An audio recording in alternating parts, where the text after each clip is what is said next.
हाँ बेटा, हम लास्ट क्लास में डिस्कस कर रहे थे रिफ्रैक्शन बाय स्फेरिकल सरफेस या फिर रिफ्रैक्शन बाय कर्व्ड सरफेस।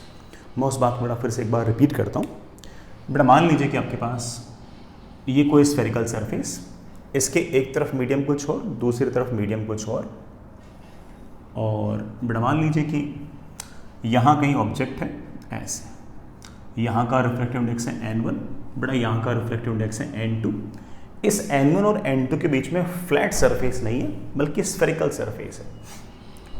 इसका रेडियस ऑफ कर्वेचर एक बार के लिए मैंने r लिख दिया है, ठीक है। इस ऑब्जेक्ट से बेटा रेज गई, बेटा इस ऑब्जेक्ट से रेज गई, बेटा मान लीजिए कि सेंटर ऑफ कर्वेचर यहाँ कहीं, तो कोई रे अगर सेंटर ऑफ कर्वेचर से जाएगी ऐसे निकल जाएगी। This is incident ray, this is your reflected ray. बेटा मान लीजिए कि इमेज यहाँ बन रही है, if this is a B, बेटा this is a dash B dash. Sign convention बिल्कुल वही है जो हमने पहले से सीख रखा है। अगर इंसिडेंट रेज यूं आ रही है तो बेटा ये वाले साइड प्लस और ये वाले साइड माइनस। ये जो पॉइंट है बेटा सिमेट्रिक पॉइंट, इसे हम P बोल सकते हैं, अपना पोल। ये हमारे एक तरह से कार्टेशियन सिस्टम का ओरिजिन मान सकते हैं आप। Fair enough. ऑब्जेक्ट और इमेज के कोऑर्डिनेट्स को रिलेट करते हुए यहां पर जो फॉर्मूला है it is something like this, n2/v minus n1 upon u and that is equals to n2 minus n1 upon r। हमें n1 n2 की एग्जैक्टली मीनिंग्स पता होना चाहिए। n1 जहां से रे आ रही है उसका रिफ्रैक्टिव इंडेक्स, n2 जहां रे जा रही है वहां का refractive index.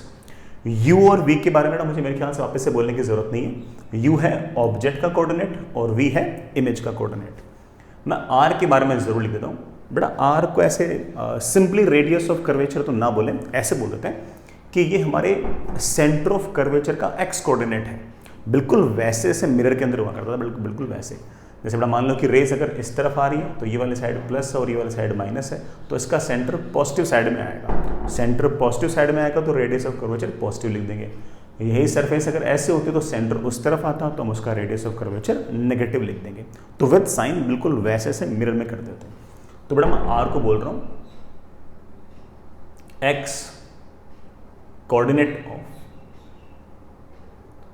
Centre of curvature. Centre of curvature का एक तरह से बेटा आपका ये एक्स कोऑर्डिनेट है।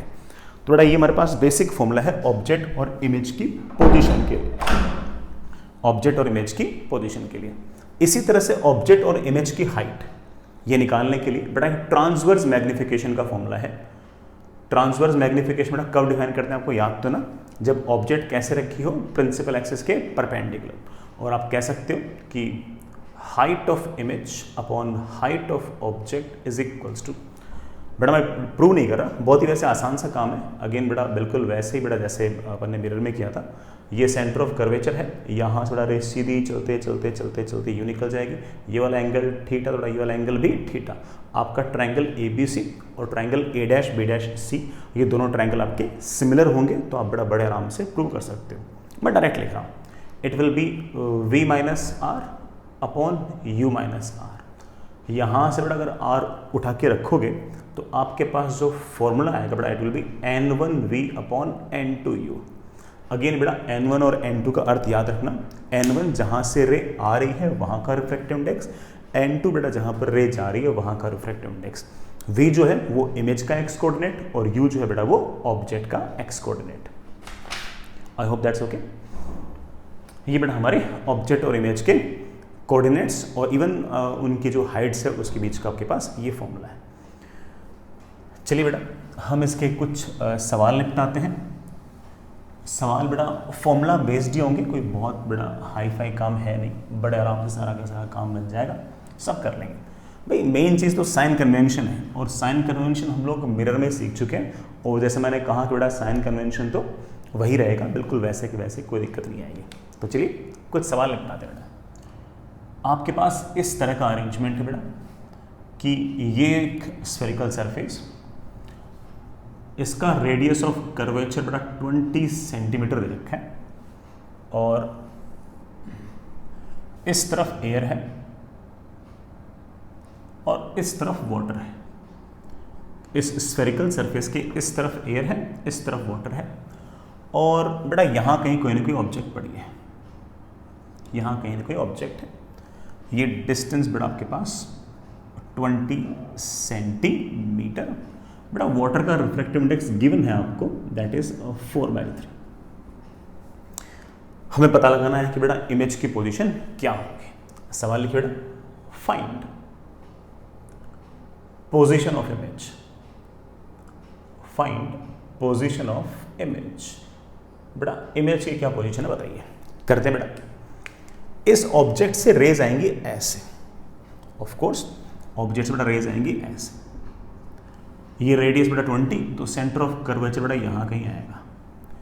ये इंसिडेंट रे है, यही नॉर्मल है, क्योंकि बेटा जी नॉर्मल हमेशा स्फेरिकल सरफेस में कहां से गुजरता है, सेंटर से। तो यही इंसिडेंट रे, यही normal, angle of incidence is 0, so angle of refraction also comes out to be 0। तो ये वाले जो रे है बेटा ये तो सीधी निकल जाएगी। अच्छी बात है बेटा, this is your incident ray, this is your refracted रे। ठीक है ना। रेज इस तरफ आई है, ये पोल आपका ओरिजिन है, ये वाली साइड प्लस है और ये वाली साइड माइनस है। N1 कैसे बोलोगे, N2 कैसे बोलोगे? जहां से रे आ रही है उसे N1 बोलेंगे, जहां रे जा रही है उसे हम N2 बोलेंगे। Fair enough. अब तो ठीक बेटा, अब तो सब कर लेंगे। हमारे पास फॉर्मूला बहुत ही क्लियर सा था बेटा। क्या फॉर्मूला था? N2/V minus N1/U and that is equals to N2 minus N1/R। बेटा N2 जहां रे जा रही है दैट इज 4/3 अपॉन V तो निकालना है बेटा, माइनस N1 जहां से रे आ रही है दैट इज 1। U मतलब ऑब्जेक्ट का x कोऑर्डिनेट बेटा 20, सॉरी बेटा 20 नहीं, 20 है नेगेटिव में, तो -20, तो -20 and that is N2 minus N1। 4/3 -1, 4/3 -1 is 1/3 into R। R है बेटा रेडियस ऑफ कर्वेचर, तो दैट इज +20। मेरे पास आ गया 4/3V इज इक्वल्स टू बेटा 1/60, तो ये हो गया, -1/20 बेटा शायद ये हो गया बेटा। That comes out to be 4/3V that is equals to 60 नीचे 1 - 3 दैट इज -2/60 दैट इज -1/30 बेटा। 3 से ये 30 कैंसिल बेटा 10 बचा, और शायद बेटा V की वैल्यू आ गई है -40 सेंटीमीटर। इसका मतलब जो इमेज होगी बेटा वो -40 सेंटीमीटर, प्लस इस तरफ है माइनस इस तरफ है -40 सेंटीमीटर बेटा। यहाँ कहीं आपकी इमेज बनेगी। मैं चाहूँ तो बेटा एक रे डायग्राम भी बना सकता हूँ। एक रे और भेज दो। आप बोलो सर एक रे तो भेज रखी है सीधी, एक रे और भेज दो। अभी भेजता हूँ बेटा। This is your incident ray, this is your incident रे। इस इंसिडेंट रे के साथ क्या होगा? अभी तो एयर में चल रही है, एयर में चल रही है, एयर में चल रही है, एयर में चल रही है। जैसे बेटा वाटर के अंदर आएगी रिफ्रैक्शन होगा। रिफ्रैक्शन के अंदर क्या होगा उसके लिए एक बार नॉर्मल बनाना पड़ेगा बेटा। स्फेरिकल सरफेस में नॉर्मल कहाँ से गुजरता है? आप बोलोगे सेंटर से गुजरता है, तो this will be your normal, this is your incident ray बेटा। It's a refraction from, you would say it is a refraction from rarer to denser. Rarer to denser, the ray will move, the ray will move of course towards the normal, normal की तरफ मुड़ जाएगी। तो ये जो रे है बेटा ये ऐसे मुड़ जाएगी।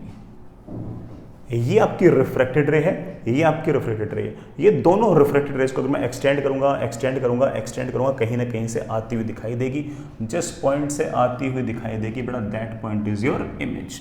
बेटा जी बताइए, ये वाली रिफ्रैक्टेड रे और ये वाली रिफ्रैक्टेड रे एक्चुअल में मीट कर रही है या बेटा क्या कहते हैं आपने एक्सटेंड की है? तो आप बोलोगे सर हमने एक्सटेंड की है, तो बेटा ये इमेज रियल है या वर्चुअल है? तो आप बोलोगे sir of course this kind of image is virtual. बेटा किधर बनी है? आप बोलोगे सर इस तरफ बनी है 40 सेंटीमीटर दूर। तो यहां कहीं कोई ऑब्जर्वर खड़ा होगा, यहां कहीं कोई ऑब्जर्वर खड़ा होगा, उसके पास ये रिफ्रैक्टेड रेज जैसे पहुंचेंगी तो उसको ऐसा लगेगा कि इमेज जो 20 पे नहीं बेटा कहां पर है? 40 पे। I hope you get the point. और कर लेते हैं, और कर लेते हैं, कोई दिक्कत नहीं बेटा, और निपटाते हैं। चलिए बेटा फॉर्मूला तो यहीं पर लिखा रहने देता हूँ मेरा ना, अपने अगले वाले सवाल में भी काम आएगा, तो अपन और कर लेते हैं। आपको थोड़ा और रे डायग्राम का भी बढ़िया आइडिया लगे, है ना, कुछ और केस लेने की कोशिश करता हूँ तो शायद हमें थोड़ा सा और फील आएगी इस चीज़ की। सब कर लेंगे बेटा। सुनना बेटा, आपके पास ये एक स्फेरिकल सरफेस, इसका रेडियस ऑफ कर्वेचर बेटा 10 सेंटीमीटर, ठीक है बेटा, सॉरी बेटा 20 सेंटीमीटर ले लो, ठीक है बेटा। यहां कहीं ऑब्जेक्ट है बेटा कोई,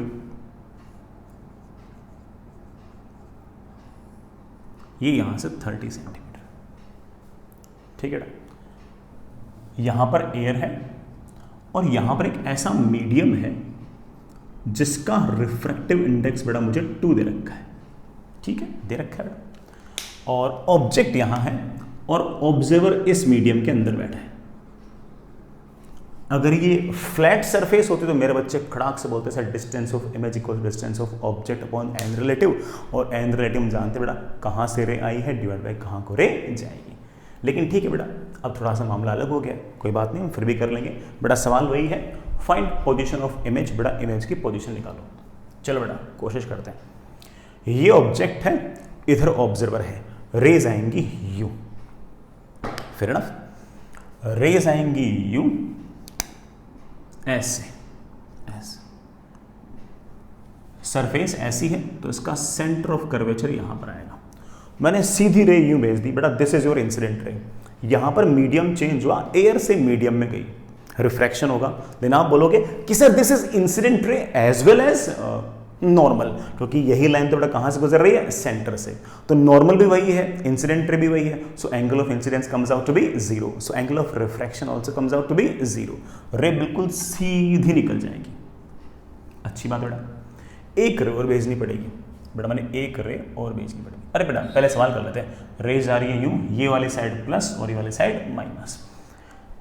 पोल बेटा आपका ये वाला पॉइंट है, you know it very well बेटा। N2 जहां रे जा रही है वो N2, जहां से रे आ रही है बेटा वो N1। लिखाओ बेटा N2 2/v -1/u। u मतलब ऑब्जेक्ट का कोऑर्डिनेट बेटा, ऑब्जेक्ट का कोऑर्डिनेट, ऑब्जेक्ट है इस तरफ 30 बेटा, +30 -30, तो आप बोलोगे सर दैट इज -30।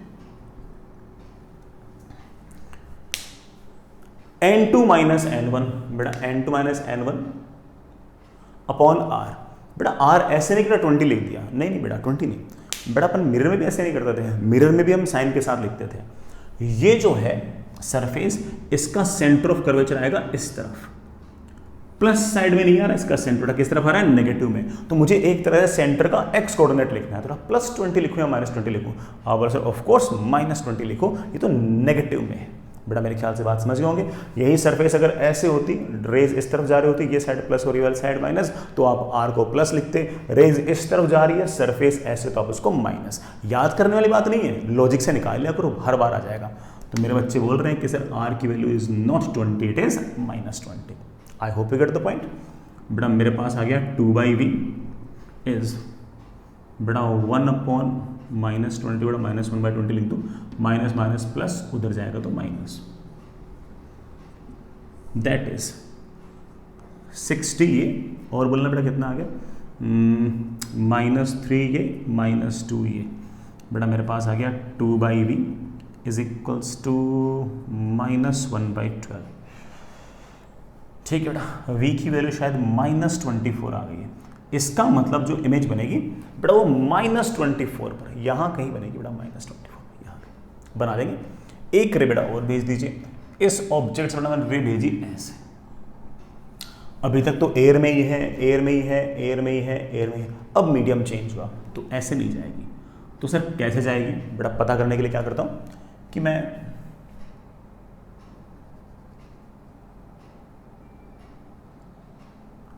ये मैंने खींच दिया normal, this is your angle of incidence बेटा, it's a refraction from rarer to denser, the ray will move बेटा। रे जा रही थी ऐसे ऐसे, किस तरफ मुड़ेगी, आप बोलो सर नॉर्मल की तरफ मुड़ेगी बेटा, नॉर्मल की तरफ मुड़ेगी तो बेटा रे चली जाएगी ऐसे, दिस इज योर रिफ्रैक्टेड रे। ये रिफ्लेक्टेड रे और ये रिफ्लेक्टेड रे तो डाइवर्ज कर रही हैं। बेटा डाइवर्ज कर रही हैं तो क्या करूँ बेटा, डाइवर्ज कर रही हैं तो क्या कब मीट कर पाएंगे? आप बोलो सर मीट तो नहीं कर पाएंगे, तो बेटा क्या करूँ? आप बोलो सर पीछे की तरफ एक्सटेंड कर दो, यहाँ पे दिस इज योर इमेज। और बेटा हमने निकाल रखा है कि ये डिस्टेंस मेरे प्यारे बच्चों कितनी आएगी, 24 सेंटीमीटर। बेटा ये आपकी इमेज की पोजीशन आ गई। बेटा ये वाली रिफ्लेक्टेड रे और ये वाली रिफ्लेक्टेड रे यहाँ पर एक्चुअल में मीट की है या बेटा आपने एक्सटेंड किया है? तो आप बोलो सर ऑफ कोर्स मैंने तो एक्सटेंड किया है। बट अगर आपने एक्सटेंड किया है तो क्या बोलोगे बेटा इसको तुम, दिस इज रियल और वर्चुअल? तो आप बोलोगे sir this is of course virtual, this is of course virtual. I hope you get the point. एक और कर लेते हैं, है ना, इसी बहाने बेटा एक रे डायग्राम बनाना ही सीख रहे हैं ना, वो हमारे काम तो आएंगे। तो एक और कर लेते हैं, चलिए बेटा ऐसे ही है बेटा, सेम सा ही है, कोई बहुत ऐसे हाई फाई नहीं है, सिर्फ आपको बेटा वैल्यूज ही रखनी है और कोई बहुत बड़ा ऐसा टास्क है नहीं। सुनिए बेटा, इस तरह का जुगाड़ है, ये कर्व्ड सरफेस, इसका रेडियस ऑफ कर्वेचर बेटा लेट्स से 30 सेंटीमीटर, इसके इधर बेटा रिफ्रैक्टिव इंडेक्स 3 है और इस तरफ एयर है। यहां कोई ऑब्जर्वर बैठा है और यहां कहीं कोई ऑब्जेक्ट है, यहां कहीं बेटा कोई ऑब्जेक्ट है ऐसे।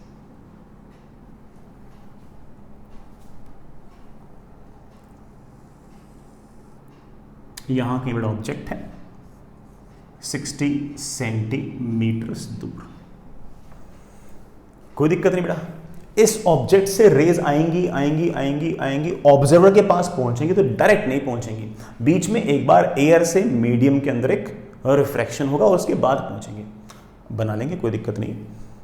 तो ऐसे में बड़ा अगेन सवाल वही है, फाइंड पोजीशन ऑफ इमेज। बड़ा इमेज की हमें पोजीशन फाइंड आउट करनी है, अभी करते हैं बेटा।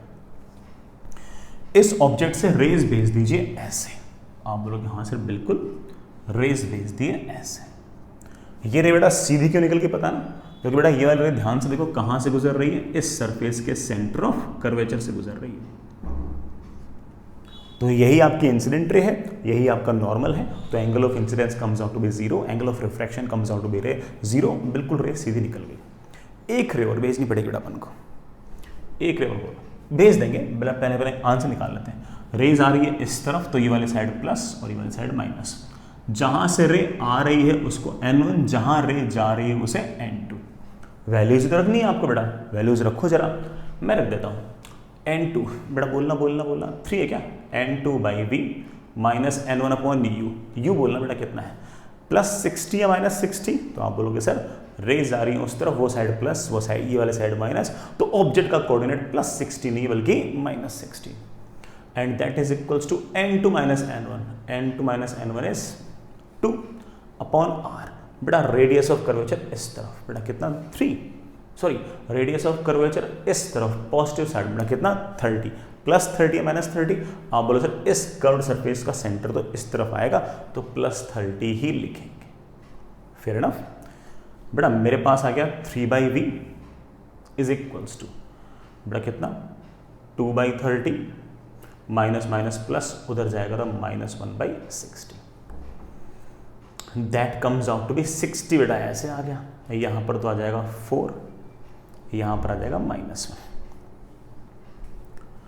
यहां पर आ जाएगा -1। बेटा मेरे पास आ गया 3/v इज इक्वल्स टू 3/60। बेटा 3/60 है ना, 60 एलसीएम बेटा वो 2, हाँ ठीक है ना, सही बढ़िया। 3 से 3 कैंसिल, बेटा v की वैल्यू तो प्लस 60 आ गई है। बेटा प्लस 60 किस तरफ है, आप बोले सर प्लस 60 तो इस तरफ आएगा। फेयर इनफ, बना देंगे। रे डायग्राम बेटा बना देते हैं। एक रे आपने बेटा भेज दी है जो बिल्कुल सीधी गई है, एक रे और भेज दो। इस ऑब्जेक्ट से बेटा मैंने एक रे और भेज दी। बेटा चलिए बेटा मान लेते हैं रे आई ऐसे, अभी तो एयर में ही है, सीधी गई सीधी गई सीधी गई सीधी गई, अब रिफ्रैक्शन होगा। रिफ्रैक्शन के बाद क्या होगा ये पता करने के लिए मैंने बना दिया normal. It's a refraction from, बेटा कहाँ से कहाँ रिफ्रैक्शन है, आप बोल सर रेयर से डेंसर है, और बेटा रेयर से अगर डेंसर रे will move towards the normal, बेटा नॉर्मल की तरफ मुड़ जाएगी। तो ये रे नॉर्मल की तरफ मुड़ जाएगी बेटा, जैसे नॉर्मल की तरफ मुड़ जाएगी बेटा रे चली गई ऐसे, अरे बेटा रे चली गई ऐसे, मैं नहीं बोल रहा बेटा सवाल की वैल्यूज ऐसी है, रे चली गई ऐसे। This is your refracted ray, this is your refracted ray, intersection point of refracted rays is known as image. बेटा देखना इमेज में बेटा +60 पे, तो बेटा यहां कहीं इंटरसेक्ट करेंगी बेटा, this comes out with +60 centimetre. एक बात होता ना बेटा, ये इमेज रियल है या वर्चुअल है, यहां पर जो रेज है वो एक्चुअल में मीट कर रही है बेटा, आपने एक्सटेंड किए, आप ऑफ कोर्स एक्चुअल में मीट कर रही है, तो this kind of image is real. मैं बेटा पहले भी आपको बोल चुका हूँ, मैंने आपको ये चीज़ याद करा रखी है कि रियल इमेज देखने के लिए बेटा हमें यहाँ पर कोई कार्डबोर्ड रखना पड़ता है, कोई स्क्रीन रखनी पड़ती है, कोई पर्दा रखना पड़ता है, उस पर्दे के ऊपर वो इमेज बनती है। तो आप कह सकते हो कि this image will be casted on screen, screen पर ही आपकी इमेज आएगी। आई होप दैट्स ओके। चल बेटा बढ़िया है।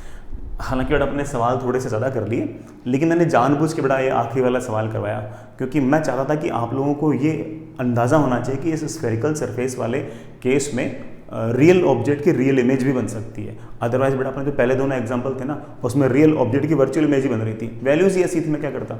फिर मुझे लगा कि कहीं मेरे बच्चे ये ना सोच लें कि इसका मतलब रियल की हमेशा ना वर्चुअली बनती है, तो मैंने जानबूझ के एक वैल्यूज ऐसी ली जिसमें मेरे बच्चे ये भी देख लें कि रियल ऑब्जेक्ट की रियल भी बन सकती है। डिपेंड करता है कि रेडियस ऑफ कर्वेचर कितना है, रिफ्रैक्टिव इंडेक्स कितने हैं, ऑब्जेक्ट कहाँ रखी है, वगैरह वगैरह। ठीक है, तो आपके मन में कोई ऐसा वहम ना आए, इसलिए मैंने बेटा जानबूझ के तीसरा सवाल मेरे को कराना पड़ा, है ना। तो थोड़ा सा बोरियत लगेगी, but I had some motive behind this. ठीक है, I have some motive actually.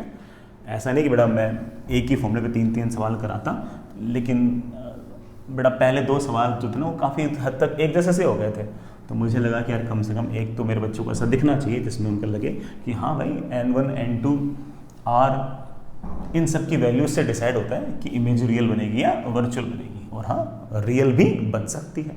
तो वो दिखाने के चक्कर में बेटा उनको इतना सारा काम करना पड़ा। आई होप चले गए तो, है ना। अगला काम बेटा एक लेटरल मैग्निफिकेशन का सवाल कर लेते हैं। आप करना बेटा, आपको फॉर्मूला लगाना आएगा, और मैग्निफिकेशन का फॉर्मूला पहले जानते ही हैं, N1V/N2U, काम बन जाएगा बेटा आपका बड़े आराम से। आपके पास बेटा एक स्फेरिकल सरफेस है, ठीक है बेटा, इसका रेडियस ऑफ कर्वेचर बेटा 20 सेंटीमीटर है, इसका रिफ्रैक्टिव इंडेक्स बेटा 2 है, बाहर एयर है, इस तरफ भी एयर है, इस तरफ भी एयर है। ठीक है ना, ये पूरा का पूरा बेटा कोई ग्लास है, सॉलिड ग्लास है, ट्रांसपेरेंट सॉलिड ग्लास, जिसका रिफ्रैक्टिव इंडेक्स 2 दे रखा है, गिवन है। और क्या करें बेटा, हाँ यहां कहीं बेटा कोई ऑब्जेक्ट है,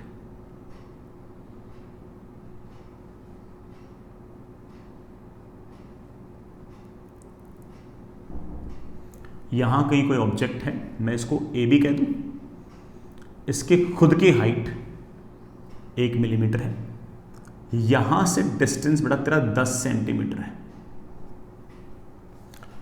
ये 10 सेंटीमीटर, ये 10 सेंटीमीटर, टोटल बेटा कितना है 20 सेंटीमीटर। इस ऑब्जेक्ट को देखने वाले 2 जने बेटा, एक इस तरफ है, this is your observer 1, this is your observer 2। तो सवाल 2 हो गया बेटा, ऑब्जर्वर 1 को ये इमेज कहाँ नजर आएगी, कितनी बड़ी नजर आएगी, ऑब्जर्वर 2 को बेटा इस ऑब्जेक्ट की इमेज कहाँ नजर आएगी, कितनी बड़ी नजर आएगी। तो एक डायग्राम में अगर बेटा अपने 2 सवाल बन रहे हैं तो बढ़िया निपटा लेते। बेटा सवाल लिखिए, फॉर बोथ द ऑब्जर्वर्स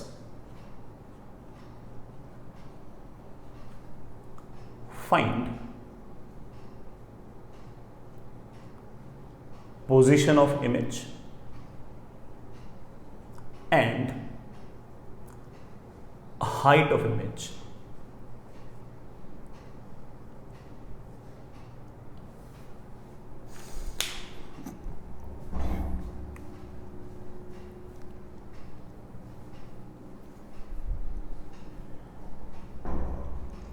मैं तो ये कहूंगा बेटा आप वीडियो पॉज कर लें, खुद ट्राई करें, क्योंकि तुम्हें मोस्टली चीज़ें आती है बेटा, N1 कैसे लिखना है, N2 कैसे लिखना है, पोल किसको मानना है, किधर पॉजिटिव है किधर नेगेटिव है, सब कुछ आता है आपको। बस मैग्निफिकेशन वाला फॉर्मूला मैंने बताया नहीं है, मतलब मैंने फॉर्मूला बता रखा है, लगाना नहीं बताया, लेकिन आपको उसे कोई दिक्कत नहीं है, लगा देंगे N1V/N2U तो करना है, सर हो जाएगा। थोड़ा एक काम कीजिए, आप ही कर लो बेटा एक बार ऑब्जर्वर 1 और ऑब्जर्वर 2 के लिए, आप पूरा आंसर निकाल लो, तब तक के लिए वीडियो पॉज कर लो, और जब हो जाए बेटा फिर एक बार वापस से वीडियो को रेज्यूम कर लेना, मैं सोल्व कर रहा हूँ, ठीक है। चलिए बेटा पहले ऑब्जर्वर 1 के लिए करते हैं। चलो बेटा पहले मैं ऑब्जर्वर 1 के लिए कर रहा हूं। ऑब्जर्वर 1 के लिए ये ऑब्जेक्ट है, इसमें से रेज आएंगे यू ऐसे, तो ये वाली साइड प्लस ये वाली साइड माइनस। जहां रे जा रही है वो N2 है बेटा, जहां रे जा रही है, कहां रे जा रही है, एयर में, और जहां से रे आ रही है बेटा वो आपका N1 है। फेयर इनफ, मेन चीज तो V निकालना है, बाकी सब तो हो ही जाएगा। बेटा बोलना क्या फॉर्मूला था, N2/V minus N1/U is equals to N2 minus N1/R। बेटा रेज आ रही है इस तरफ, ये साइड प्लस और ये वाली side minus, N2 1/V minus N1 2/U। अरे U तो पता ही मेरे को बेटा, रेज आ रही है इस तरफ, ये जो इंटरफेस है बेटा आपका पोल है, पोल से ऑब्जेक्ट 10 सेंटीमीटर दूर है, पोल को हम ओरिजिन मानते हैं, थोड़ा यू को क्या लिख दूं, +10 या -10, आप बोलोगे सर रेज आ रही है इस तरफ, ये साइड प्लस और ये वाली साइड माइनस, तो ऑफ कोर्स यू को मैं लिखूंगा -10। N2 minus N1 1 minus 2 -1/R। R मतलब बेटा रेडियस ऑफ कर्वेचर, बेटा साइन के साथ, प्लस में है बेटा माइनस में, आप बोलो सर ये है सेंटर और ये ऑफ कोर्स नेगेटिव में है, तो बेटा -20 लिख दो, बेटा माइनस माइनस प्लस हो जाएगा। मेरे पास आ गया 1/V is equals to 1/20, minus minus बेटा कितना हो गया प्लस, उधर जाएगा तो -2/10 लिख दो क्या, चलो ठीक है 2/10। बेटा सॉल्व करना है इसको, 20 बेटा तेरा एलसीएम आ गया, दैट इज 1 - 4, बेटा V की वैल्यू आ गई है -20/3 सेंटीमीटर।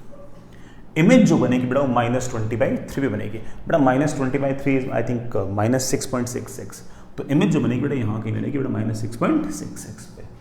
कितनी बड़ी बनेगी बेटा, again height of image upon height of object is your magnification, and that is N1V upon N2U। N1 2, N1V कितना बेटा -20/3, N1V अपॉन N2U, N2 बोलना बेटा कितना है 2, U बेटा कितना है -10, माइनस से -10 से बेटा ये 10 कैंसिल, 2 से बेटा 2 कैंसिल, और अच्छा बेटा माइनस से माइनस कैंसिल कर दिया था, बेटा 2 से 2 कैंसिल हो गया, बेटा मेरे ख्याल से 2/3 आ गया, मैग्निफिकेशन की वैल्यू आ गई 2/3, मैग्निफिकेशन की वैल्यू आ गई बेटा कितना 2/3। मैं कह सकता हूँ कि height of image upon height of object बेटा 1/3 है, that must be equals to 2/3। Height of image आपके पास आ गई है 2/3 मिलीमीटर। तो आप बड़े आराम से कह सकते हो कि सर जो इमेज बनेगी वो यहाँ कहीं बनेगी, यहाँ कहीं बनेगी, 6.66 यहाँ होगा, और उसकी जो इरेक्ट होगी क्योंकि मैग्निफिकेशन पॉजिटिव आ रहा है, और उसकी दिस इज B डैश बेटा, this is your A dash, और इसकी जो हाइट होगी बेटा 2/3 मिलीमीटर या बेटा 0.66 मिलीमीटर, आपकी मर्जी है बेटा, this comes out to be 2/3 millimetre. I hope that's okay. जैसे बेटा हमने ऑब्जर्वर 1 के लिए किया है बेटा, वैसे हम ऑब्जर्वर 2 के लिए करेंगे, कोई अलग से बेटा कहानी तो है कि नहीं बेटा। चलो बेटा ऑब्जर्वर 2 के लिए इस तरफ सॉल्व कर दूं, इस तरफ कर दूं, ये ऑब्जेक्ट है, रेज आएंगी ऐसे ऐसे ऐसे ऐसे, रेज अगर ऐसे आएंगी तो ये वाली साइड प्लस और ये वाली साइड माइनस। जहां रे जा रही है वो N2 है, जहां से रे आ रही है वो N1 है। ये जो इंटरफेस है ये वाला पॉइंट आपका पोल है, ये तो हमारा हो गया क्या कहते हैं उसे बेटा साइन कन्वेंशन। और N1 N2 इमेज कहाँ बनेगी देख लेंगे बेटा। ये डिस्टेंस बोला बेटा कितनी है बेटा, मेरे ख्याल से 20 ये है और 10 ये है, तो बेटा ये है 30 centimetre. N2 by V minus N1 upon U बोलना बेटा +30 या -30, आप बोलोगे sir -30, and that is equals to N2 minus N1, N2 minus N1 बेटा सीधा लिख दूँ -1 अपॉन R यू नहीं बेटा गवारों की तरह सीधा 20 लिख दिया, बल्कि बोलना कि सर 20 तो आएगा लेकिन माइनस साइन के साथ आएगा, सेंटर जो है वो तो नेगेटिव साइड में है, तो -20 बेटा ये आ गया। मेरे पास आ गया 1/v इज इक्वल्स टू बेटा कितना आ गया 1/20, 1/20 माइनस माइनस माइनस बेटा ये तो प्लस आ गया, उधर जाएगा तो -1/15 बेटा। देखना नीचे क्या आ गया बेटा 60 है कि नहीं बेटा, ये बेटा मेरे ख्याल से 3 आ गया है, और बेटा ये कितना आ गया -4 आ गया है बेटा, v की वैल्यू आ गई है -60, तो जो इमेज बनेगी बेटा वो -60 पे बनेगी, इधर पीछे की तरफ। इमेज कितनी बड़ी बनेगी बेटा, इमेज कितनी बड़ी बनेगी उसके लिए अगेन बेटा आपके पास मैग्नीफिकेशन का फॉर्मूला है। मैग्नीफिकेशन का फॉर्मूला हम बड़े आराम से वापस से लगा देंगे बेटा, तो magnification is simply N1V upon N2U। तो चलिए लगाइए, magnification is height of image upon height of object, बेटा ऑब्जेक्ट की height 1 millimetre, and that is N1V। N1 बेटा जहां से रे आ रही है 2V, V की वैल्यू बेटा -60, N1V अपॉन N2U, U कितना बेटा, U कितना था -30, और आपका बेटा वो क्या कहते हैं N2 कितना है 1। आई थिंक बेटा माइनस से बेटा माइनस क्या हो गया कैंसिल, बेटा मेरे ख्याल से मैग्नीफिकेशन की वैल्यू आ गई है 4, प्लस में आए तो बड़ा इरेक्ट नजर आएगी, और आप कह सकते हो कि सर हाइट ऑफ इमेजेस बेटा 1 मिलीमीटर ऊपर गया, तो that comes out to be 4 millimetre. Image हमें 4 मिलीमीटर हाइट की नजर आएगी और -60 पे नजर आएगी, तो यहां कहीं जो ऑब्जर्व होगा उसको -60 बेटा 40 तो ये हो गया उधर, और उसको बेटा इमेज नजर आएगी यहां कहीं ऐसे। This is your B dash बेटा, this is your A dash. इस ऑब्जर्वर को यहां से 60 सेंटीमीटर दूर, 40 सेंटीमीटर तो ये हो गया, 20 और आगे, कुल मिलाकर बेटा 60 सेंटीमीटर दूर नजर आएगी, और इस इमेज की जो हाइट होगी बेटा, this height will be of course 4 millimetres बेटा, दिस इज 4 मिलीमीटर्स बेटा, ये हमारा आराम से काम बन जाएगा। I hope you get the point. चलिए बेटा आगे चलते हैं। नेक्स्ट इज, इसी बात को बेटा और आगे बढ़ाते हैं, और एक ना मल्टीपल रिफ्रैक्शन देखते हैं। हमने सिर्फ फ्लैट सरफेस हो तो बेटा मल्टीपल रिफ्रैक्शन देख रखा है कि एक सरफेस से रिफ्रैक्शन हुआ, उससे जो इमेज बनी वो अगले के लिए ऑब्जेक्ट है वगैरह वगैरह, हमने ऐसा देख लिया था। ऐसा ही काम बेटा हम एक बार और करते हैं, है ना। इस बार ऑफ कोर्स है ना थोड़ी चीज़ें बेटा स्फेरिकल सरफेस का भी कोई ना कोई इन्वॉल्वमेंट होगा, तो एक बढ़िया सा सवाल करते हैं, है कि चलिए सुनो बच्चों, आपके पास बेटा ये एक फ्लैट सरफेस है, फ्लैट सरफेस के ऊपर एयर है बेटा, यहां वाटर है बेटा जी। वाटर का रिफ्रैक्टिव इंडेक्स आपको 4/3 यूज करना है, ठीक है बेटा। और इस वाटर के अंदर, इस वाटर के अंदर बेटा एक ग्लास पड़ा है, ग्लास की बॉल पड़ी है बेटा, ग्लास की एक बॉल पड़ी है ऐसे,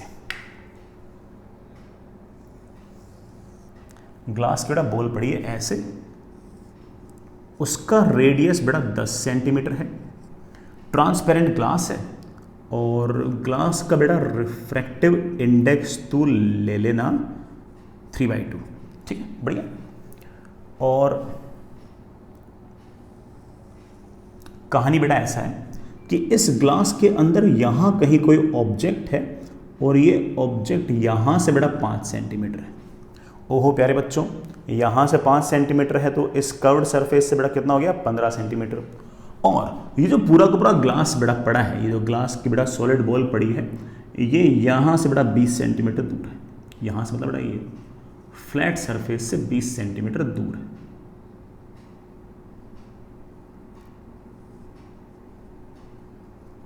बीस सेंटीमीटर दूर है, ठीक है बेटा। ऑब्जर्वर यहां कहीं है, ऑब्जर्वर यहां कहीं। हमें पता लगाना है कि इस ऑब्जर्वर को इमेज कहाँ नजर आएगी, इतना सवाल है। अब मेरे बच्चे इस बात को समझते हैं कि इस ऑब्जेक्ट से जब रेज निकलेंगी ना तो रिफ्रैक्शन 2 बार होगा, ग्लास से वाटर, फिर वाटर से एयर। पहला जो रिफ्रैक्शन है वो स्फेरिकल सरफेस से रिफ्रैक्शन है, दूसरा जो रिफ्रैक्शन है वो फ्लैट सरफेस से है। इसका फॉर्मूला अलग है, इसका फॉर्मूला अलग है। इसका फॉर्मूला है n2/v minus n1/u is equals to n2 minus n1/r, और इसका फॉर्मूला है मेरे बच्चों क्या, distance of image equal to distance of object upon n relative, है कि नहीं। तो हम तो सब कुछ कर सकते हैं, सब कर लेंगे। इस सरफेस से रिफ्रैक्शन के बाद जो इमेज बनेगी वो अगले के लिए ऑब्जेक्ट की तरह काम करेगी। कैसे, सब समझ जाएंगे, चिंता मत करो। तो बेटा सवाल लिखो, find final position of image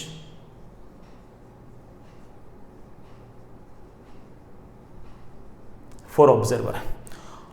observer के लिए फाइनल इमेज कहां पर होगी बेटा, ये सवाल है।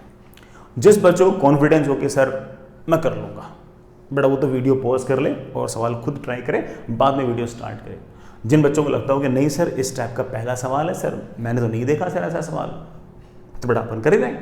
फिर तो आप आराम से देखो, ऐसा शीट में सवाल होगा, वैल्यूज चेंज होंगी, तब करना आराम से, कोई दिक्कत नहीं बेटा, है ना, कोई दिक्कत नहीं, वो बन जाएगा आपसे, लोड ही नहीं है अपन का, वो बन जाएगा आपसे। चलो बेटा, मैं इस सरफेस को सरफेस 1 कह रहा हूं, इस सरफेस को सरफेस 2 कह रहा हूं। इस ऑब्जेक्ट से रेज आएंगी, रेज आएंगी, रेज आएंगी ऐसे। पहले सरफेस 1 से रिफ्रैक्शन होगा, फिर सरफेस 2 से रिफ्रैक्शन होगा। तो पहले एक काम करते हैं, सरफेस 1 की चिंता करते हैं एक बार। तो बेटा पहले रिफ्रैक्शन बाय सरफेस 1, सरफेस 1 से रिफ्रैक्शन। चलो बेटा बताओ, आता है आपको बेटा, सब कुछ आता है। रेज आ रही है ऐसे, ये आपका जो पॉइंट है, ये इंटरफेस वाला पॉइंट है, ये पोल है। रेज आ रही है ऐसे, जहां से रे आ रही है उसे n1 बोलना। तो मेरे बच्चे बोले सर n1 तो बोलना पड़ेगा ग्लास को। जहां रे जा रही है बेटा, रे जा रही है वाटर में, वाटर के रिफ्लेक्टिव इंडेक्स को n2 बोलना पड़ेगा। रेज जा रही है ऐसे, ये वाली साइड प्लस और ये वाली साइड माइनस। ठीक है बेटा, ये बेटा बहुत सारा डायग्राम में लिखा हुआ चीजें आ गई, तो थोड़ी मैं मिटा भी दूंगा, ठीक है, थोड़ा डायग्राम बढ़िया बन जाए, है ना। आप लिख तो लिए होंगे सारी चीजें, इसलिए कहाँ इमेज बनेगी बेटा, बोलना n2/v minus n1/u is equals to n2 minus n1/r। n2 4/3/v, v तो निकालना है। n1 है 3/2/u, u ऑब्जेक्ट का कोऑर्डिनेट बेटा, ऑब्जेक्ट यहां से है 15 सेंटीमीटर दूर, लेकिन प्लस में है या माइनस में, आप बोलो सर ऑफ कोर्स माइनस में। And that is equals to n2 minus n1, that is 4/3 minus 3/2 upon r। r बेटा प्लस 10 लिखो या माइनस 10 लिखो, आप बोलो सर प्लस 10 तो इस तरफ आता है, इसका सेंटर तो सर माइनस में है, तो माइनस 10। देखना बेटा क्या करें इसको, that is 4/3v minus minus आ गया प्लस, बेटा ये 3 शायद कैंसिल हो जाएगा, तो बेटा 1/10 आ जाएगा, that is equals to 4/3 minus 3/2, बेटा दिस इज 4 दूनी 8, 8 9 1/6, बेटा 1/60 आ गया, माइनस माइनस कैंसिल, बेटा 1/6 तो वो आया, 4/3 माइनस 3/2 बेटा माइनस 1/6 आया, माइनस 1/6 माइनस माइनस बेटा क्या हो गया कैंसिल, माइनस माइनस कैंसिल 1/60 आ गया। मेरे पास आ गया 4/3v is equals to 1/60 minus 1/10। बेटा बोलना 60 तो शायद एलसी में आ गया, that is 1 minus 6, that is minus 5/60। ठीक है बेटा, 3 से बेटा ये कैंसिल 20, ये बेटा इससे कैंसिल माइनस 1/4। सॉल्व करते बेटा मेरे ख्याल से वैल्यू आ गई है v is equals to minus 16, v is equals to minus 16। तो बेटा मुझे थोड़ी सी बेटा जगह चाहिए होगी, मैं कुछ चीज़ें मिटा रहा हूँ। आप बेटा सारी चीज़ें पहले से लिखी हुई हैं, तो बेटा ऐसा आपको कोई इशू तो है नहीं, मैं मिटा भी दूंगा तब भी चलेगा आपको। पहली इमेज बनेगी बेटा -16 पे। चलो मैं हल्का सा रे डायग्राम बनाता हूं, थोड़ा सा छोटा सा। एक रे भेज दो बेटा सीधा, सीधी वाली रे तो ये निकल गई। एक रे बेटा ऐसे भेज दो, ऐसे, ये आपका नॉर्मल बेटा सेंटर से गुजरते हुए। इट्स ए रिफ्रैक्शन बेटा, कहां से कहां? ये रिफ्रैक्शन है 3/2 से 4/3, मतलब 1.5 से 1.33। तो बेटा ये तो डेंसर से रेयर है, तो रे will move away from the normal. तो बेटा नॉर्मल से दूर चली जाएगी, बेटा नॉर्मल से दूर चली जाएगी, तो रे बेटा हल्की सी यूं हो जाएगी। इस रे को मैं पीछे की तरफ खींचूंगा खींचूंगा खींचूंगा, तो ये आपकी इमेज आ गई। बेटा इमेज आ भी ऐसे रही है बेटा, ये डिस्टेंस बेटा हमारे लिए कितनी है? 16। बेटा मैं इस इमेज को I ना लिखकर I1 लिख रहा हूं। अब ये रे जाएगी जाएगी, ये रे रिफ्लेक्ट होने के बाद रे जाएगी जाएगी जाएगी ऐसे। अब वापस से देखना बेटा, इस सरफेस से रिफ्रैक्शन होने के बाद एक रे जा रही है यूं, एक रे जा रही है यूं। This is incident ray, this is incident ray. Intersection point of these incident rays is known as object. Object is not बेटा O, object is I1. ये जो रिफ्लेक्टेड रे है और ये जो रिफ्लेक्टेड रे है, ये दोनों की दोनों रिफ्लेक्टेड रेज बेटा आपको कहां से आती हुई नजर आ रही है? आप बोल सकते दोनों की दोनों रेज मुझे O से नहीं बल्कि I1 से आती हुई नजर आ रही है। तो हमारा जो सरफेस 2 है, अगर मैं उसकी कहानी गाऊं तो मैं कहूंगा बेटा सरफेस 2 के लिए हमारा जो I1 है, it is acting like an object.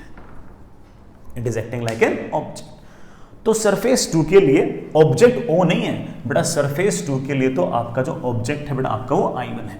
मैं चाहूं तो बड़ा एक हल्का सा डायग्राम और बना लूं आपके लिए, मतलब ऐसे ही अलग से दिखाने के लिए कि कुल मिलाकर कहानी सरफेस 2 के लिए ऐसे हो गई है कि ये रही आपकी सरफेस, ऊपर एयर है, नीचे बेटा वाटर है, और यहां कहीं आपकी I1 है, और I1 जो है वो यहां से कितनी दूर है बेटा? तो मेरे बच्चे बोले सर कितनी, क्या 20 सेंटीमीटर तो ये, और 16 ये बेटा कितनी? 36 सेंटीमीटर दूर है। ये हमारी I1 है। इस I1 से दो रेज आएंगी, एक तो आएगी सीधी और एक रे आएगी बेटा ऐसे। जो रे ऐसे आएगी बेटा उसका रिफ्रैक्शन होगा। बेटा रिफ्रैक्शन कहां से कहां होगा? This is your incident ray, this is your incident ray. Intersection point of incident rays is known as object. Object is not O, object is I1। Fair enough. तो इसका मतलब पहले वाले सरफेस से रिफ्रैक्शन के लिए इस ऑब्जेक्ट की ये इमेज बनी, और ये जो पहली सरफेस से जो इमेज बनी है वो अगले सरफेस के लिए ऑब्जेक्ट की तरह काम कर रही है। होता है ऐसा, कोई दिक्कत नहीं बेटा। और हमने ऑब्जेक्ट और इमेज की डेफिनेशन कितनी बढ़िया दी थी बेटा। Intersection point of incident rays is known as object and intersection point of reflected और refracted rays is known as image. बढ़िया काम चलेगा अपना। तो बेटा फिर से रिफ्रैक्शन हुआ है, इस बार हुआ है बेटा जी वाटर से एयर। बेटा the rays will move, of course बेटा ये रे तो बेटा नॉर्मल है इसलिए सीधी निकल जाएगी। बेटा ये रे तो नॉर्मल है इसलिए सीधी निकाल दो। और बेटा जो दूसरी रे है बेटा इसका डेंसर से रेयर है। बेटा डेंसर से रेयर बेटा रे will move away from the normal. Normal से बेटा दूर जाएगी ऐसे। इन रेस थोड़ा तुम पीछे की तरफ खींचोगे खींचोगे, कहीं ना कहीं से बेटा आपको फाइनल इमेज नजर आएगी। यहां कहीं जो ऑब्जर्वर बैठा होगा उसकी आंखों पर जो रेज आ रही है बेटा वो I1 से नहीं आ रही बेटा, कहां से आ रही है? I से। सर काश आप इस इमेज की पोजीशन बता दो बेटा। This is distance of image and this is distance of object. Object की डिस्टेंस मेरे बच्चे बोल रहे हैं कि सर 36 सेंटीमीटर है। सर 20 तो ये रहा और 16 ये रहा। Distance of image is equals to distance of object upon n relative. बेटा बोलना डिस्टेंस ऑफ ऑब्जेक्ट बेटा बोलना कितना है? 36 सेंटीमीटर अपॉन एन रिलेटिव। बेटा मैं तो भूल गया एन रिलेटिव किसको बोलते थे, आपको याद है क्या? एन रिलेटिव किसको बोलते थे? शायद ऐसे बोलते थे, रे कहां से आ रही है डिवाइड बाय कहां जा रही है। तो रे आ रही है बेटा 4/3 से, कहां जा रही है 1, तो 4/3 अपॉन 1 चलेगा ना इस तरह से यार। बेटा it can be written as 36 upon 4 into 3। बेटा देखना क्या करूं इसको मैं। बेटा 18 9 बेटा 27 आ गया क्या? आंसर कम्स आउट भी 27 सेंटीमीटर। आप कह सकते हो कि सर इस सरफेस से 27 सेंटीमीटर नीचे मुझे फाइनल इमेज नजर आएगी। कॉन्सेप्ट तो बेटा वही था जो तुम जानते हो कि पहली सरफेस से रिफ्रैक्शन के बाद जो इमेज बनी है वो अगली सरफेस के लिए ऑब्जेक्ट की तरह काम कर रही है। तो हमारे लिए बड़ा कोई बहुत बड़ा ऐसा टास्क तो नहीं था, हम बड़े आराम से इस तरह चीज़ें तो निपटा ही सकते हैं। I hope you get the point. चलेगा बेटा इस तरह से। तो एक और कर लेते हैं यार, है ना बेटा, बढ़िया सवाल है, एक सवाल और निपटा लेते हैं, एक सवाल और निपटा लेते हैं, इसके बाद बेटा हमारा मामला थोड़ा सा सेट हो जाएगा।